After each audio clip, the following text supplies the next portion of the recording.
Welcome to Not Milk Never Milk. Subscribe if you're lactose intolerant. You'll begin by confirming prerequisites. Plug the iPhone into power and join a steady Wi-Fi network. Once connected, power on the device and follow the on-screen setup assistant until you reach apps and data. Choose Restore from iCloud Backup so you can pull settings and content. You'll be prompted to sign in with your Apple ID. Enter it now and complete two-factor verification if requested. This starts the download phase for your selected backup, so make sure Wi-Fi remains active. Once signed in, you'll see a list of available backups. Choose the most recent one that matches your device and needs. Tap it to start.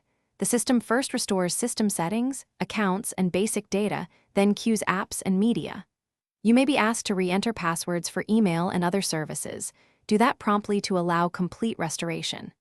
Make sure the phone stays connected to Wi-Fi and power. Otherwise, the process will pause. Apps and photos download in the background after core data is restored. As the last step, wait for the home screen to appear and let your apps and media finish downloading.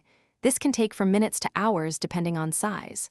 Once done, re-enter passwords, sign back into services, and re-enable features like Apple Pay or Face ID.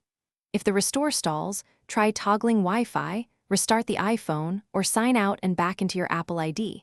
These actions often re-establish the connection to iCloud and resume the download.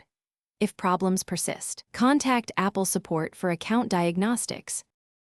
Thanks for watching. If this was helpful, leave a like and consider subscribing. See you next time.